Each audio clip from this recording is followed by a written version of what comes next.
this that gave me a funny little message. I'll probably try to edit that out when I publish it, but okay. All right, so let's go ahead and introduce our speaker for tonight, Mr. Paul Gustafson. He's the CEO of Expert Support, which helps recruit, hire, train, and place technical writers. In his own words, his destiny is to surf each leading edge wave of technical innovation, work closely with the best and brightest engineers on the planet, and help them explain their ideas to others. I'm going to go ahead and link Expert Support's website in the chat. I'm sure he'll talk much more about that during his presentation, but everyone, let's please give a very warm welcome to Mr. Paul Gustafson. Yay, Paul. Hey, thank you. It's quite an... Hang on, give me 1 second. I think I might have accidentally muted you. Sorry. I think I'm unmuted now. You're good. Yep, my apologies. No worries. Thanks for the kind introduction and the invitation. It's been fun getting to know several of you over the last several years, and it's always fun to speak to this esteemed group. So I was able to put together some presentation materials, and I will beg your forgiveness now because this is my first live Prezi presentation, and I've practiced, but we'll see how it goes. So I think if I click that button, you'll see some graphics appear. People are seeing this. Okay, I'm seeing nods. That's good. So far, so good. So you are in the right place. I am the CEO of Expert Support, and we're going to talk about really, three things. We're going to talk about some logistical things first, and then I'm going to do what every good writer does when they find something good. I'm going to repurpose stuff that Andrew said last month and of course cite the source. And I have a slightly different take on some of the things that he said, but we'll review that, and then we'll get into the skills section of the talk, which talks about things that we're seeing demand for now, that I think people who have been in the technical writing business for a while are capable of developing, or perhaps already have and don't highlight. So we'll get through it. Quick interrupt, Paul. Yes. Just a point of order here is if people put you on speaker mode rather than gallery mode, it will work better. Yeah, that's a good point. Yeah, in the upper right-hand corner of your screen, if you take your mouse and roll up there, you'll see a view button. And if you click it, you can either select the gallery view or the speaker view. And you'll be able to read my graphics better in speaker view. Is that clear? See him on the second screen. I think we're good. I know I've got it set up for the recording, so I'll see your screen just fine. Okay, good. All right, so we'll keep going. First thing is some logistics. Let's see if I can actually get this to go where I need it to go. There we go. First of all of this talk, a link to these presentation materials, and a link to all of the sources that we used in creating the presentation, and a link to the recording from the YouTube channel when it's available, will all get added to the blog post that's on our homepage now at expertsupport.com. And then you can always reach out to me on Twitter or on LinkedIn or at Expert Support. I'm not hard to find. So let's talk about last month. Last month, Andrew Davis, my friend and colleague at Synergistics, gave a great talk on how COVID has affected technical communication.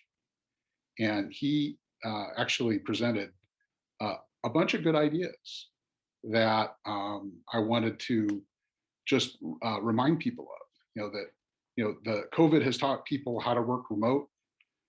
There is a new normal in terms of going back to work that is not yet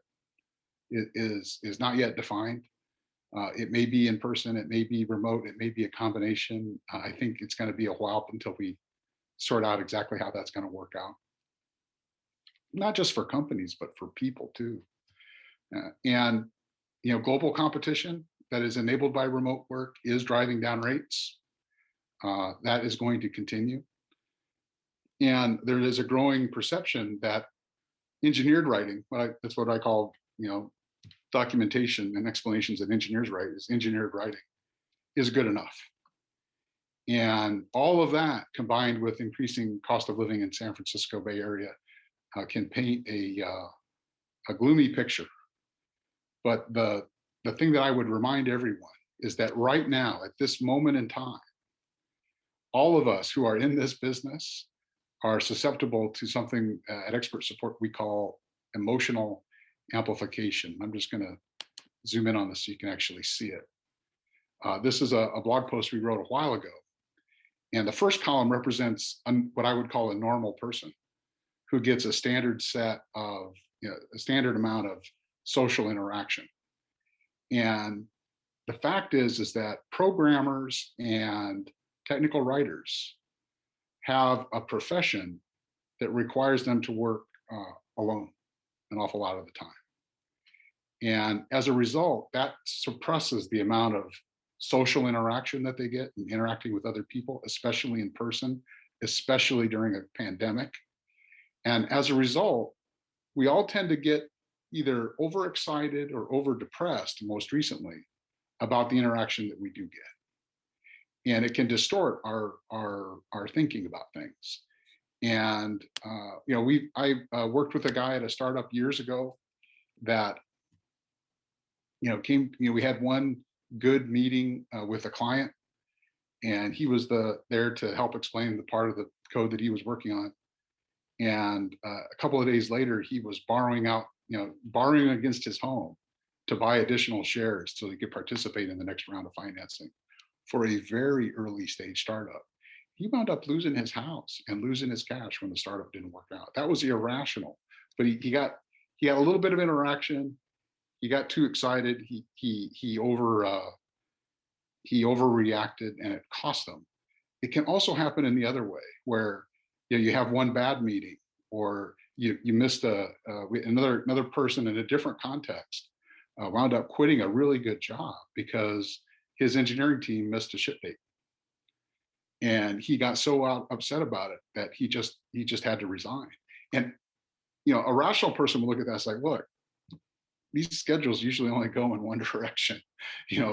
Dates get missed. It's not the end of the world, but he again overreacted, and it cost him. So when you hear prognostications that are good or bad, remember to kind of try to keep it in perspective, especially now after a year of meetings like this instead of meetings in person. So. But a lot of good points from Andrew, and we will revisit some of that here in a moment. Let's get to the skills. I actually am seeing a lot of demand for technical communication professionals, technical writers, UX designers, developer documentation specialists that have a set of skills and a sense of character traits that are becoming part of what clients are looking for. And they're beginning to be consistent. There's a lot of consistency across the opportunities that we're pursuing in our pipeline. And I've tried to summarize the four main ones in this talk. The first one is the ability to embrace the modern workplace. And when I say the modern workplace, this is some of the stuff that Andrew talked about last month. Clients want writers who are always available, and they're flexible about what they work on, and they're always polite and responsive. And tolerant was a word that one of my clients used about a week ago to describe tolerance of constantly shifting topic priorities. And it is different than how it used to be. It used to be that you could set out to work on a particular project and write a spec for it and get into it and then finish, and then evaluate kind of the work that you've done. And now it seems like in many of our engagements, we're constantly shifting from one part of the project to another. And that's just a reality. And it takes a special person to be able to cope with that. There are some tips that I can share that can make it work. We had a writer working on in a big company on a very complex piece of technology who called me one day and said, "I'm sorry, this assignment isn't for me. I'm going to resign." And as we talked about what was happening, it turned out that the engineering team that he had to work with, their preferred mode of operation was to all be on Slack all of the time. And it was driving this particular writer crazy. They were not happy because he was not responding. And when he did respond, he was not always excited to respond. So he kind of responded in a negative way oftentimes. And the reason that he was struggling is it was complicated. He was trying to figure it out and explain it in a simple way. And you do need to focus to be able to do that work. But you have to explain that to the rest of the team who's never been a technical writer. It's never been their job to do that. So by helping him explain to the team why he needed time on his own, and then getting him to actually commit to pay attention to the Slack channel at certain parts of the day, once in the morning and once over the noon hour and once at the end of the day, and agreeing to put on his customer services hat and be friendly and responsive and helpful in his responses during those scheduled times. And then also use the status indicator in Slack to say, say when he was, when his office hours were open and when they weren't. It turned into a very successful engagement with the exact same writer. And the only thing that changed is his ability to kind of accept the way this particular engineering team was working. So I do know that it is possible to get work done in the modern workplace. And I think that is a crucial skill for the boom that is in the process of arriving.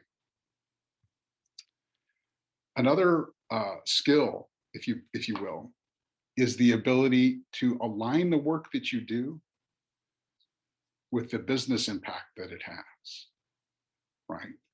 And there are, it's becoming crucial to be able to explain the value of the specific work that you're doing. We talk with customers who say, "Oh, we have Doc. We don't need Doc." But they also have visitors who aren't signing up to their website. When they get to their website, they're not opting in. And even if they do opt in, they're not starting the trial. Or if they do start it, they're not completing it all the way they're not getting all the way through it. And if they do complete the trial in time, they're only using a feature or two. They're not using all of the capabilities of the product. And then they wind up overpaying for just a few features, and then they leave. So, why is that? Well, it's the same answer. The people in this webinar know bad doc is still the reason. Documentation that's missing or confusing or out of date or wrong leads to a customer journey that has big holes in it. And you need to know how the work that you're doing impacts that customer journey. We're going to spend a little bit of time on this drawing. It's very different than the way it used to be. It used to be that the only people who read the product documentation were people who bought it. Now, the people who read the documentation are the prospects that are thinking about whether they should waste another minute of their life looking at your offering. And that's a different world that we live in. You need to know whether, with digital products, you can track where the fall off is along this journey. You can see where what's converting from one stage to the next, and you can create content or documentation to help users cross that threshold. And if you don't know if you're working on a software as a service product and you don't know what this journey looks like, you should find the person in your organization who does. And if you can't find them, you should become that person, because you can track this stuff. It's using web analytics technology and tracking. You can measure how many people get to various stages of either the buyer's, the marketing cycle. Before the purchase, it's content marketing, and after the purchase, it gets to there's a whole industry of customer success metrics that people use. And documentation is it's the stuff that you use to plug the holes. When people start falling out of the product experience, you need to understand why that is and look at the documentation that they're using at that particular moment in time. And if it's not working, you should replace it or upgrade it or update it or fix it.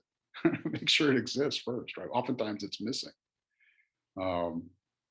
So I think that's a crucial skill, is to understand where the doc fits in the life cycle and make sure you personally know what the impact of the work that you're doing really is. Sorry for my bad zooming here. So embrace the modern workplace. Make sure the work that you do aligns with business impact, right? And then you need to defend the work that you do.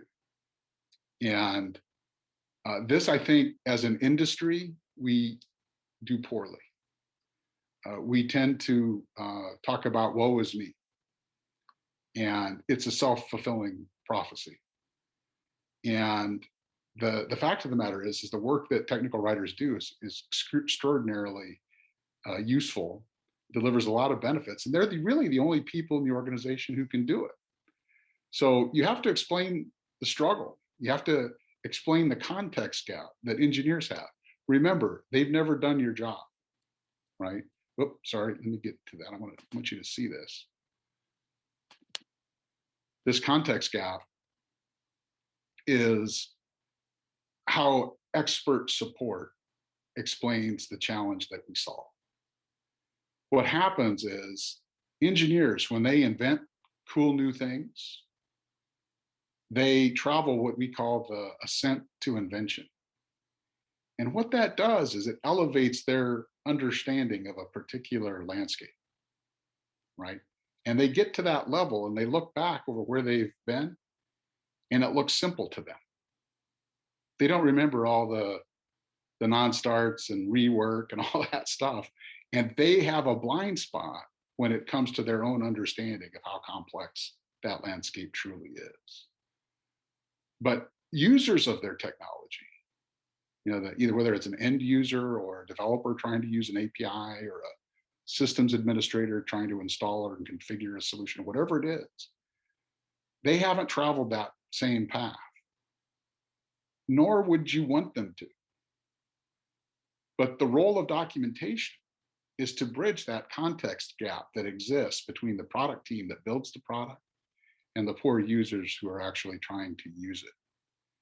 And while those users won't ever get to that same level as the technical team, the product team, because as soon as the one version's out, they're off to invent the next version. They can get to what we call the threshold of usability, or the usability threshold.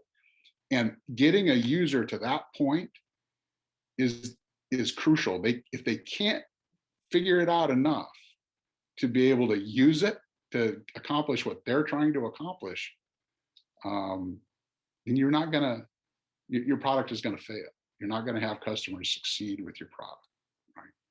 So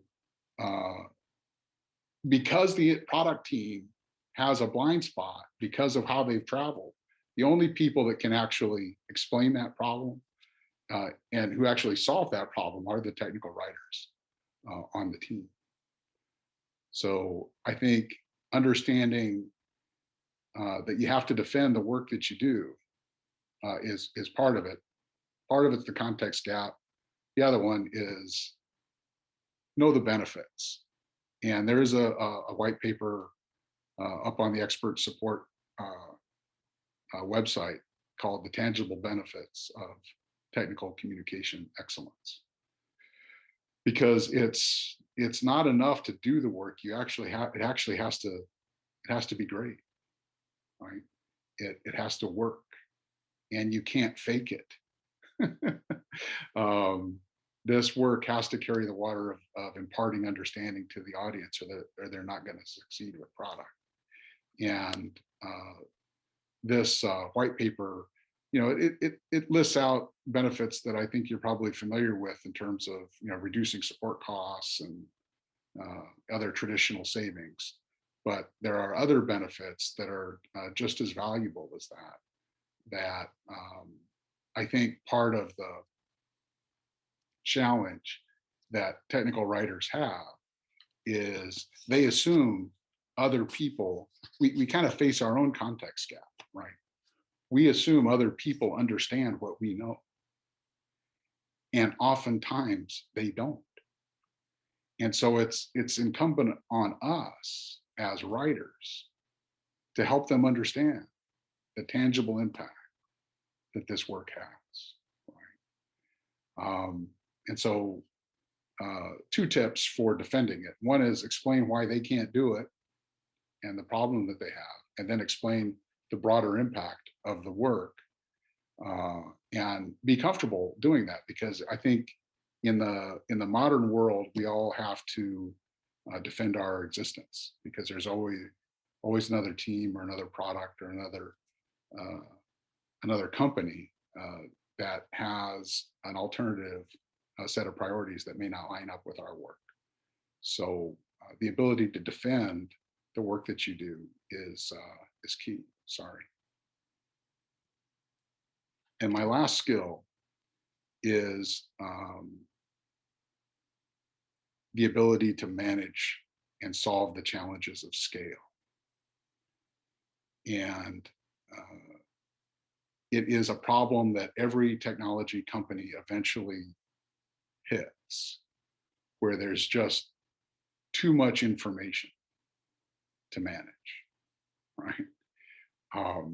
And again, sadly, this is not something where I can point you to a couple of blog posts and a white paper or two to have you know how to do this. It's a little more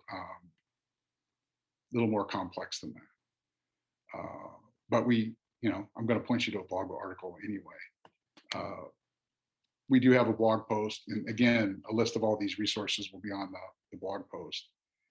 How to handle information overload is key, and it's one of the skills you learn to use, as the experienced tech writers here will attest, is finding the expert. Finding the experts that can help you understand how to organize and think about the entire, the big set of data that you're dealing with. Those experts don't always live in engineering. Sometimes they live in sales, sometimes field engineering, sometimes they are in tech support. We were talking earlier with someone with tech support experience, so that those are great places to find experts for the documents that you're working on, because they can help simplify the task for you and help you cut through the chase, which is what that's what experts do, is they use language to organize their thoughts. And they may not know how they arrived at that organization, but if they're good at solving the problems that you're trying to document solving, those ideas are in there.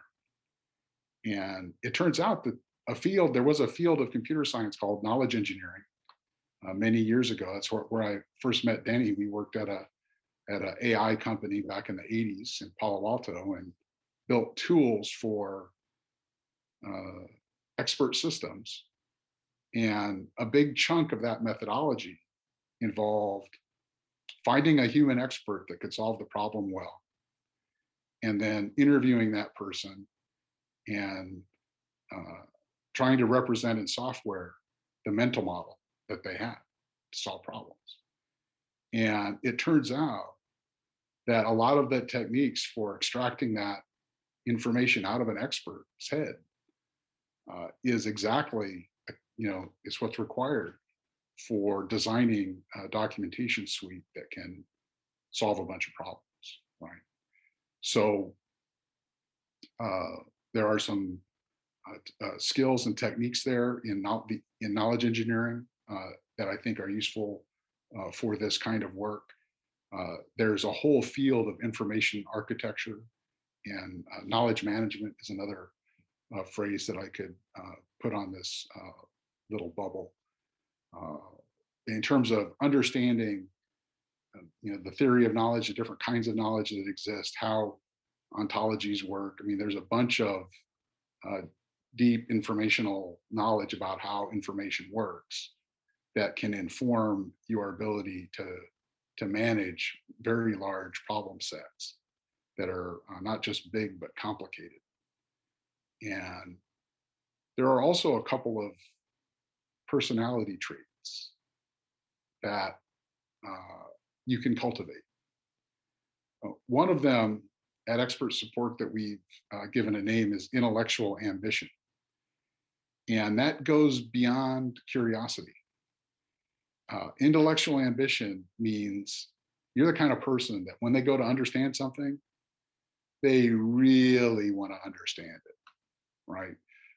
They want to go all the way to the bottom of the topic and make sure that they have command of the subject matter. And one of the things that these people tend to do is they tend to have hobbies where they're a little bit crazy about the hobby, right?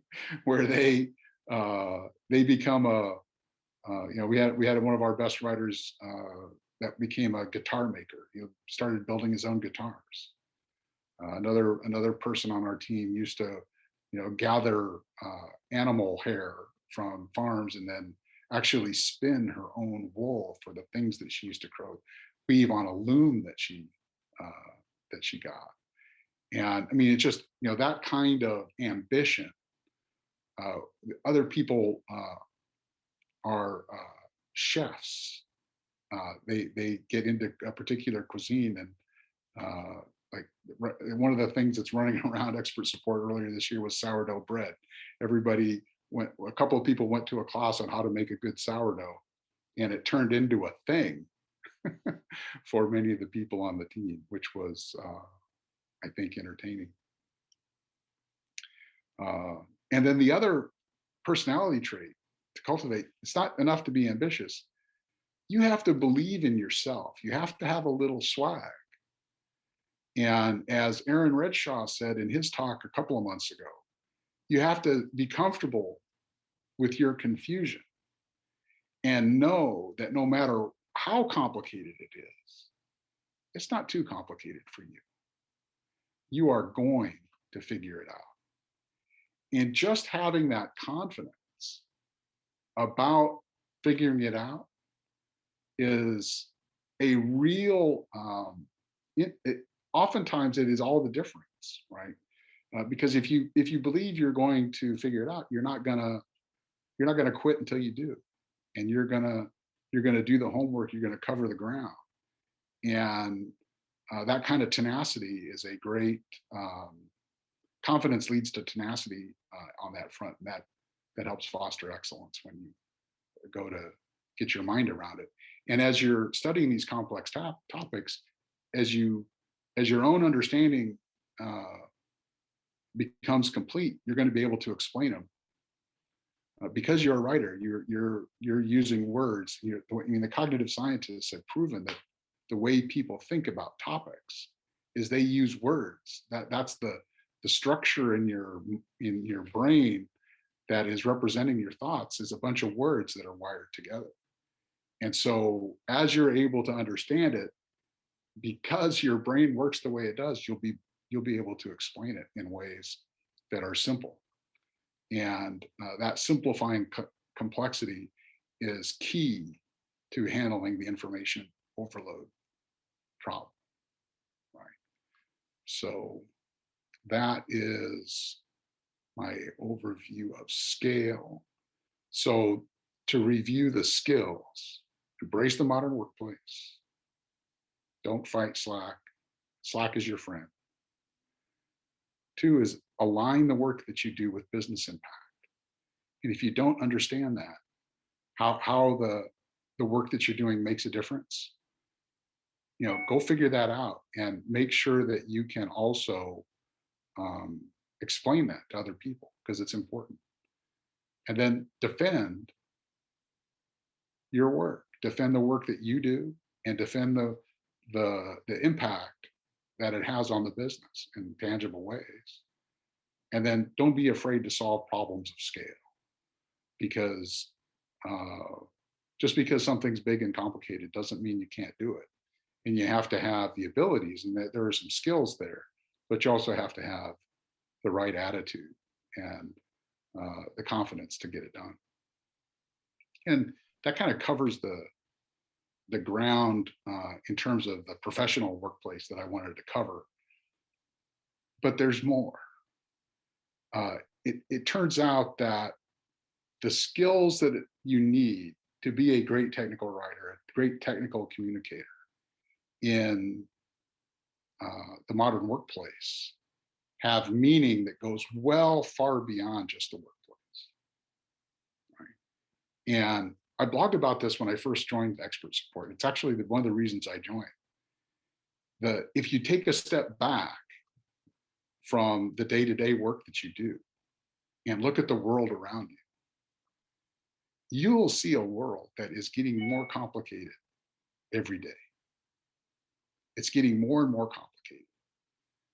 And we're not going back to simpler times. Those days are behind us. It is this trend towards complexity is going to continue.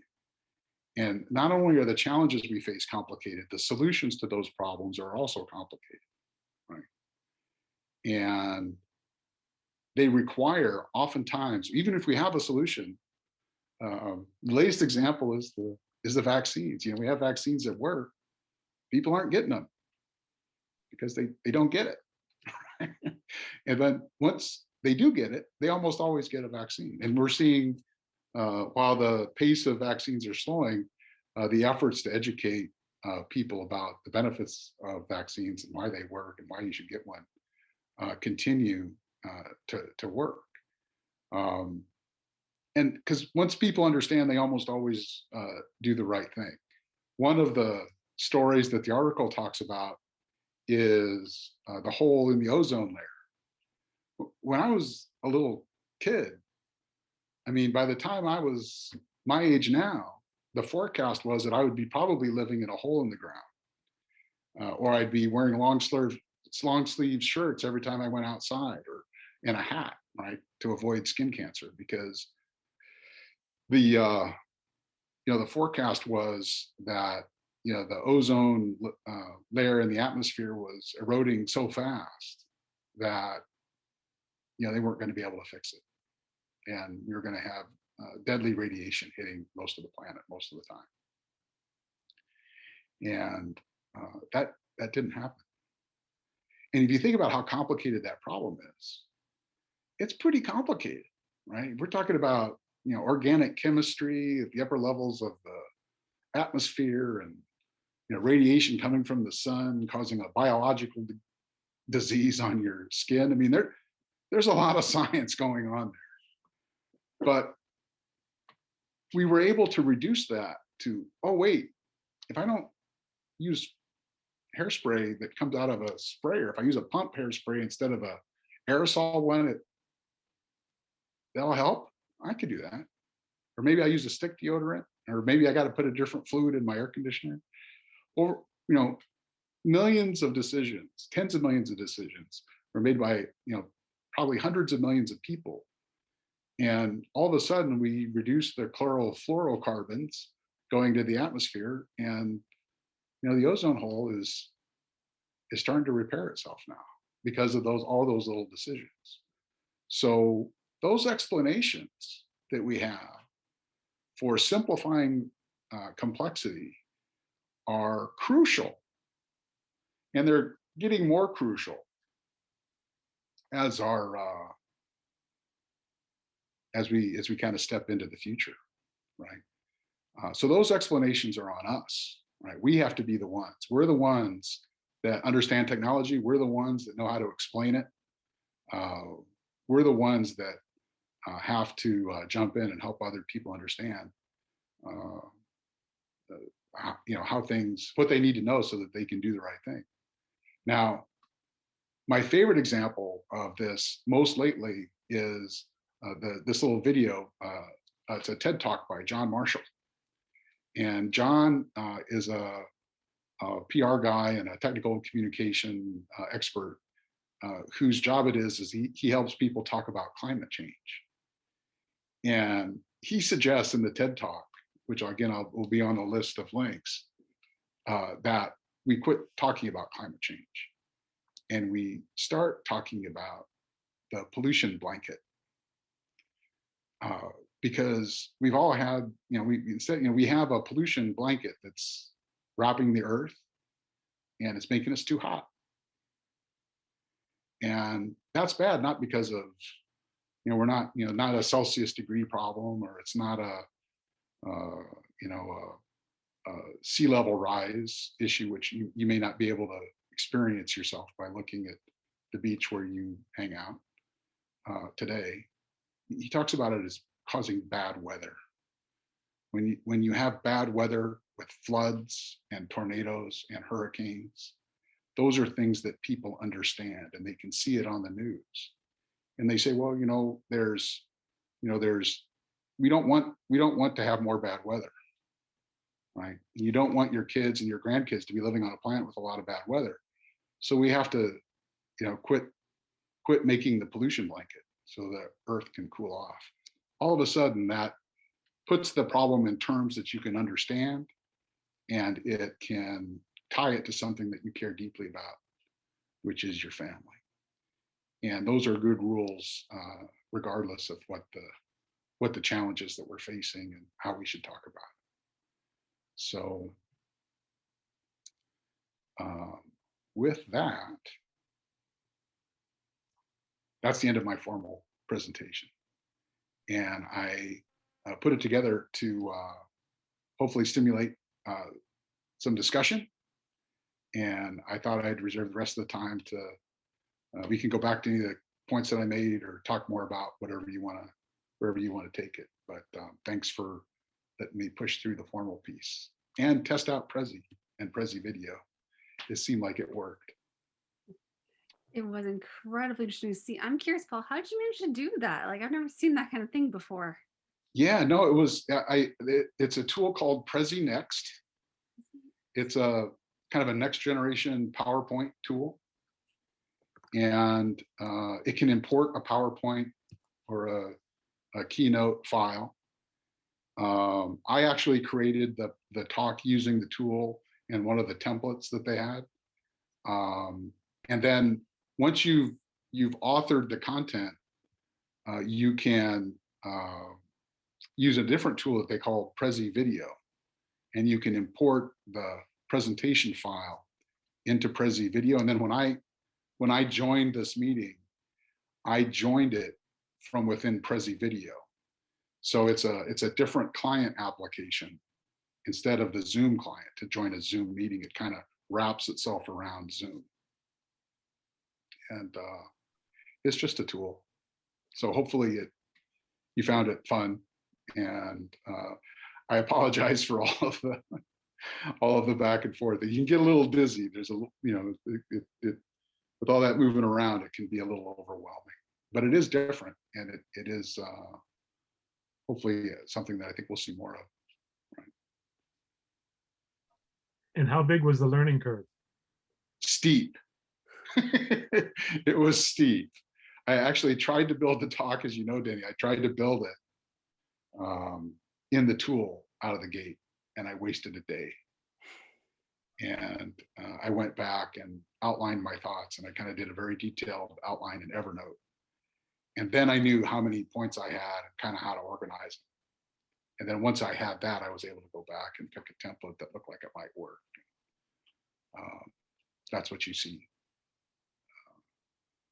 It took me probably 3 or 4 days, over a week to build that. Didn't get it all in during the week. I had to work on Saturday and Sunday a little bit. So really cool. Do you have any other Very questions? impressed. yeah, well, Andrew, you It's said, hey, I've covered. seen people do that. It was your idea, Andrew. So it's like, you mentioned last week you've seen it done by somebody. I thought I got to go look and see how to do that. So I went down the path.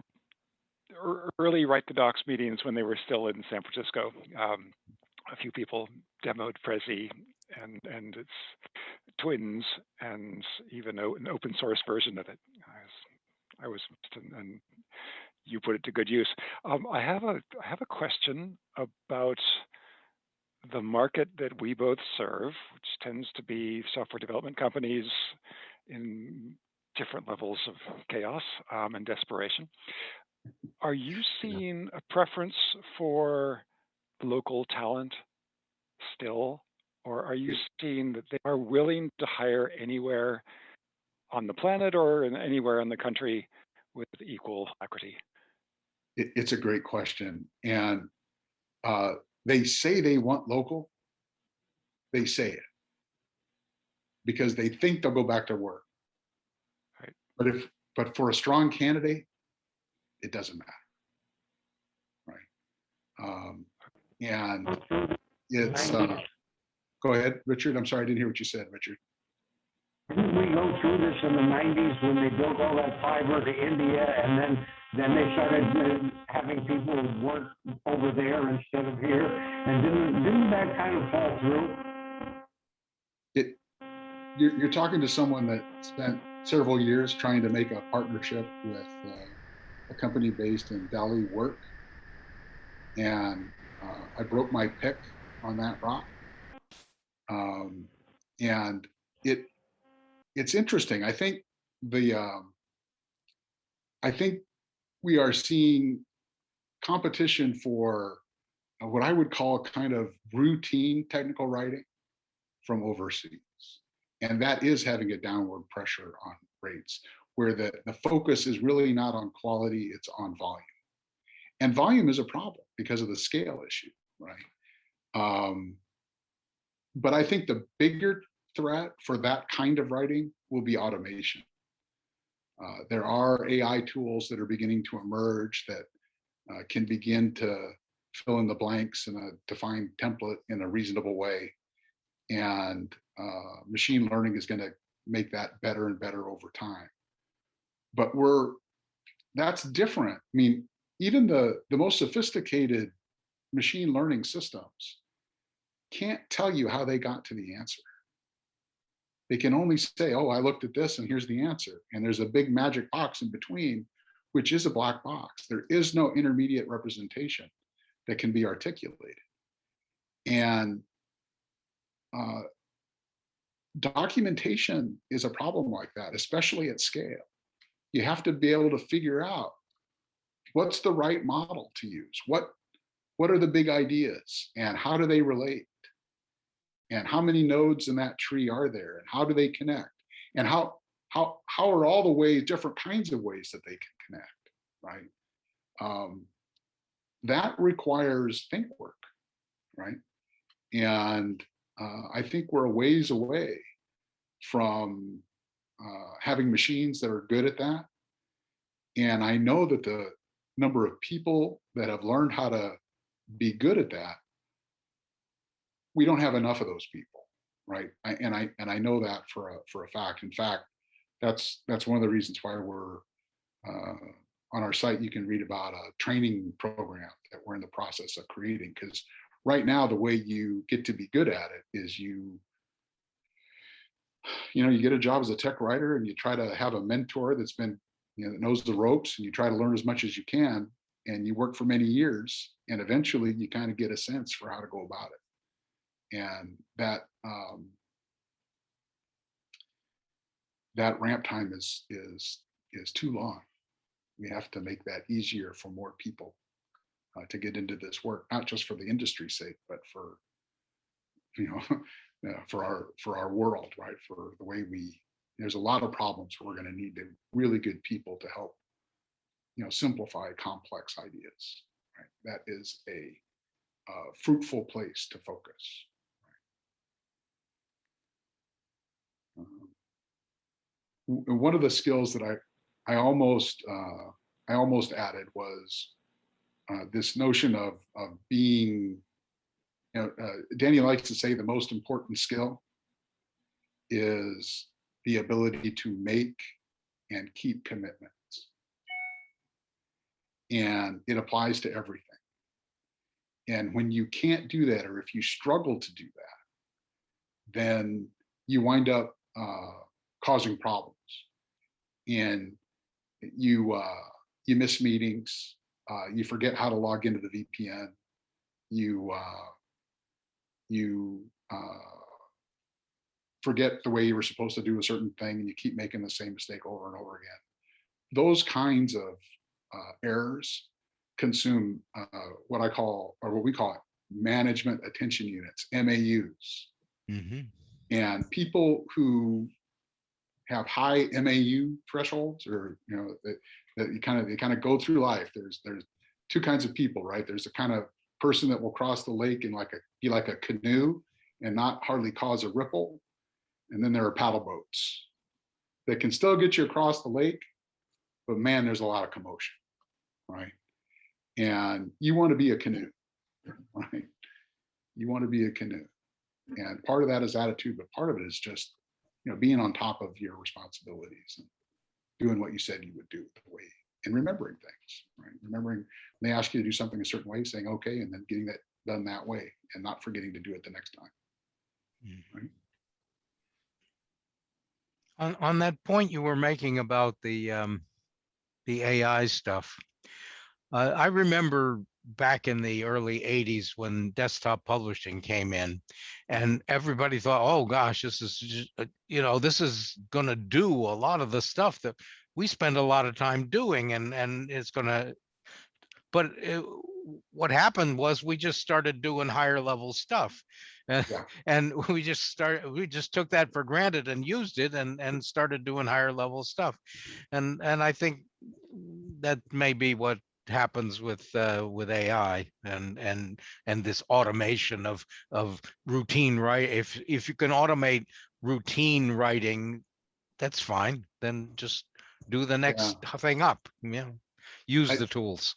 I forget who said it, but I remember a quote that said, "What can be automated will be."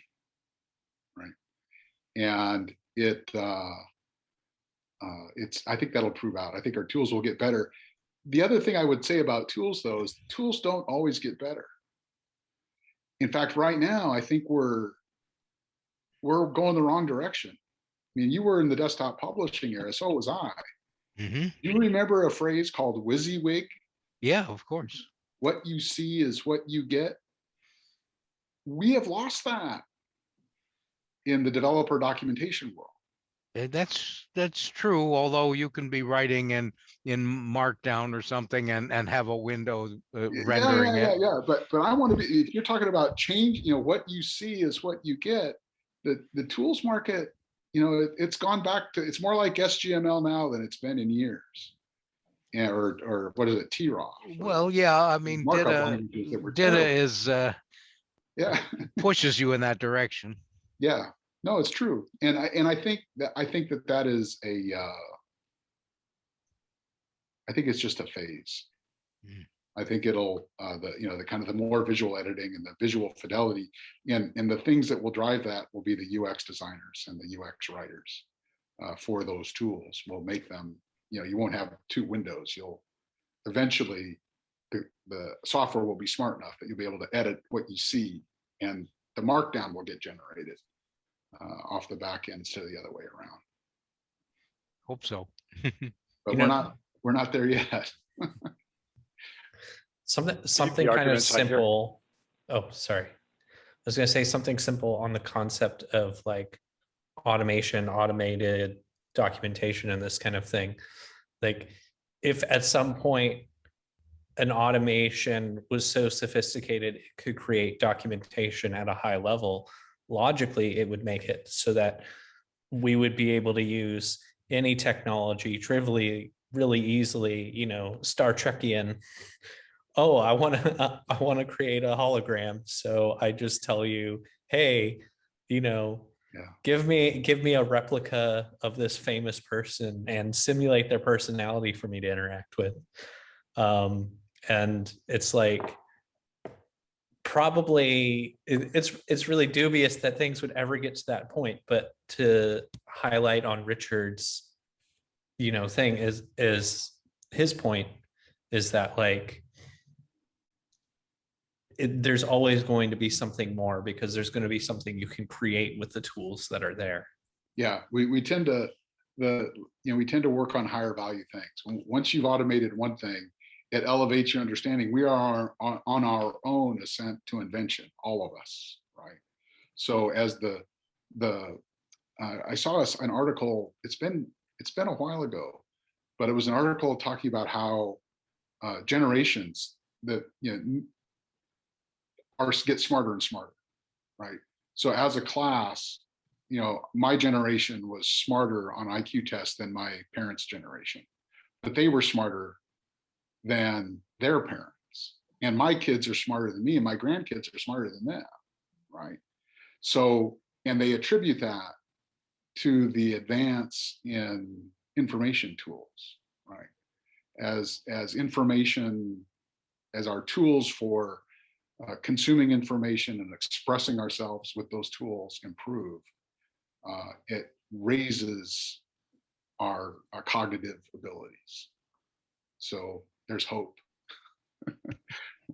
Well, we keep pushing the limits. This is the problem we've had in the 50 years I've been in this business, that as soon as you get a tool that makes something easier, you just try something harder until you get to the point where you're struggling all the time anyway. Yeah, that's true. Yeah. All right, I think we do have another question real quick. Joe, you had a question, I believe? Yes, I did. The first point was embrace the modern workplace. Mhm. Based on the job descriptions and things that I've seen, it sounds like part of the modern workplace is must be good at multitasking. But there's been research, people are bad at multitasking. They can only do one thing at a time well. Is that a problem that we can solve at some point? Well, I think I'm glad you raised the question, because I don't think, my personal opinion is that you need to focus, right? Yes. You, especially when you're working on something complicated and you're trying to simplify it. That requires, for me, and I think other people, it requires solitude and focus, and in an uninterrupted ways. I need stretches where I can think about something. It's one of the reasons why building that little Prezi took me as long as it did. Because I kept getting interrupted, because I also. Yes, and your example about Slack was that exactly that. Yeah. So the key is to develop the skill set where you can appear to be collaborative with your colleagues, right? And have the ability to focus. It's not programmers do this all the time. Right. Programmers are good at it, and they can minimize something and not let it distract them and focus over here, right? And or program in the middle of the night, right? That's another thing that a lot of programmers do to focus. Something I don't want to do. Make sure you learn where the snooze settings are on Slack. That helps a lot. Yeah, no, it does. And so you have to make peace with it, right? I think the key is to not try to fight it, because our culture has changed, and I think it was on the way in this direction before COVID, but COVID really accelerated it. But yeah, I think. Go ahead. I see international teams causing people no choice but to be nocturnal, because truly they need to be live and attentive to teams in Eastern Europe and ditto in India, and they have to show up at some stand up at 8 o'clock in the morning, and that they end up sleeping all day on the Pacific Coast, on the West Coast, Yeah. so that they can do those hours. That's just normal for them. And I wonder where we're going to find people who want to do that, because the generation of technical writers I'm most familiar with, 50s and 60s now, they don't want to play. They don't want to reinvent themselves like that.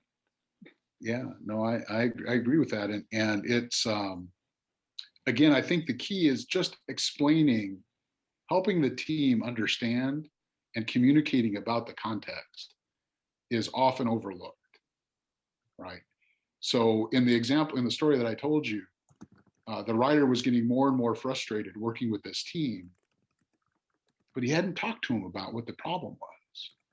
He was getting behind in his work because he was answering questions all day, responding to Slack messages and going to meetings on Zoom. And he was getting invited to all this stuff, and he wasn't able to get his work done, right? And instead of saying, "Hey, I can't get my work done. This is too much here. I'm falling behind," he called me to quit.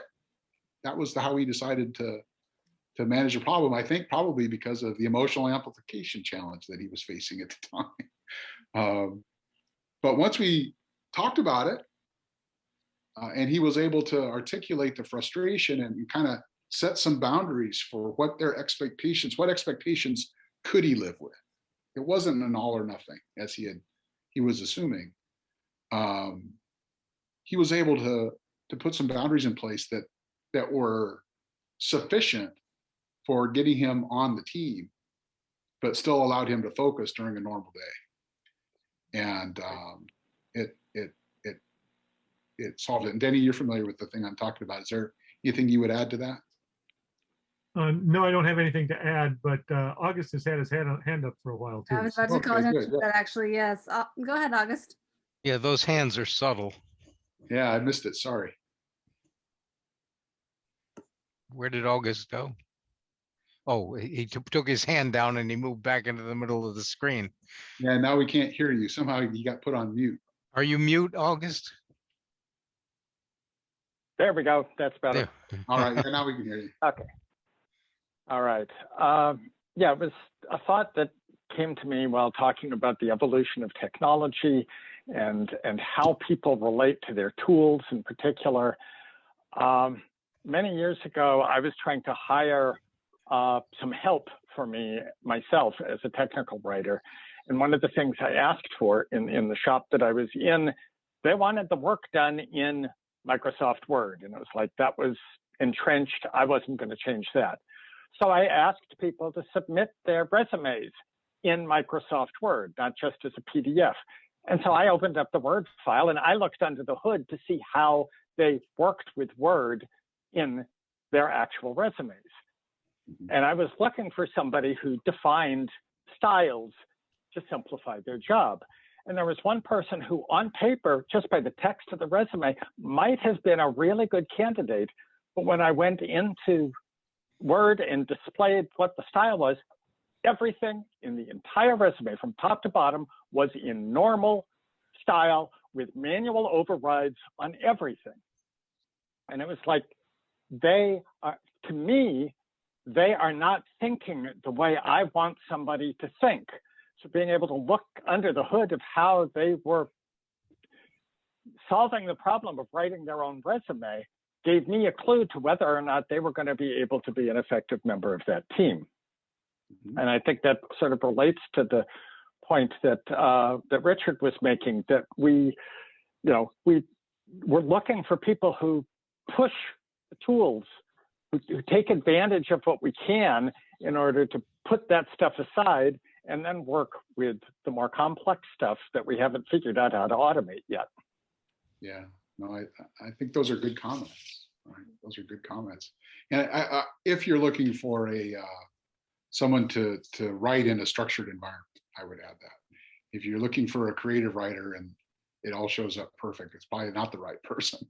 You know, so it kind of depends on the gig.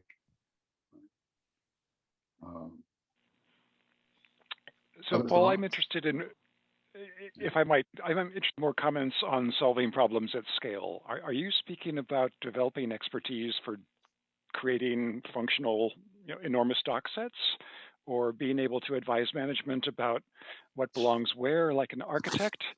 Or are you speaking about just generating more content? Great question. I would say the first two. I think that we're never going to have all the content that we need, so that's kind of a given. But organizing what you have in a way that's intuitive or builds on the assumptions that people already have or seems familiar is a skill all by itself. And there's kind of two dimensions to it. One is, there's so much information now. These the systems. I mean, I many years ago I worked in the video game industry, where you could build a video game, in a month. And now, just a run-of-the-mill video game takes 2 years and has hundreds of people working on the thing, right? I mean, the scale of the systems that are being constructed now is a bit of a mind blower, right? And it's not just within the technology industry, right? It's not just software that we think of as software applications. Really, every industry. I think it was Bill Joyce said software is eating the world. He was right. Every company is now a software company, and the thing that differentiates, one industrial, coal mining equipment vendor from the next is the information systems that you find on the dashboards in the cockpit, and the information systems that transfer that maintenance data up the hole to some system that's monitoring the health of the machine and predicting preventive maintenance requirements and scheduling those. All of that software is becoming the differentiators for products in a variety of industries, and there's just an awful lot of that is completely undocumented. And so, how do you begin to approach that problem, right? We had a conversation with the CIO of a company that cleans up toxic messes, and they have literally hundreds in their data centers. They have hundreds of server configurations, and they experienced a failure. They had a catastrophic failure in one of their key data centers, and they were off the air for days and days because the documentation that they had was a set of PowerPoint slides on a SharePoint server somewhere, and they had completely overlooked the fact that they didn't have really good documentation on how to essentially how to restore a particular server in their configuration. So, and it was so big, they're having a hard time just even thinking about how they're going to approach that problem, right? So, I think those kinds of challenges, there's just so much information. You have to know kind of where to start, and you gotta be able to figure that out and do the best you can, and then iterate over time, right?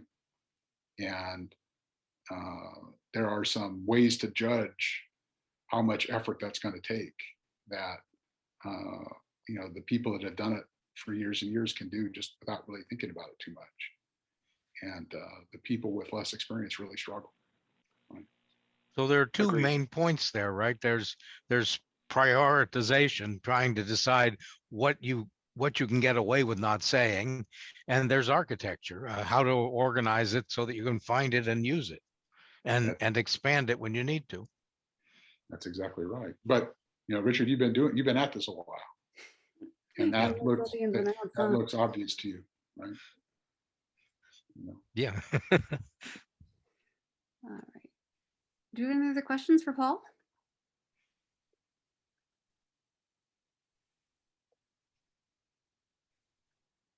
Don't see any at the moment. So I think we'll go ahead and end this for now. But let everyone please unmute and let's one last time give a nice round of applause for Mr. Paul Gustafson, everybody. well, thank you. Yeah, thanks for inviting me. No problem at all.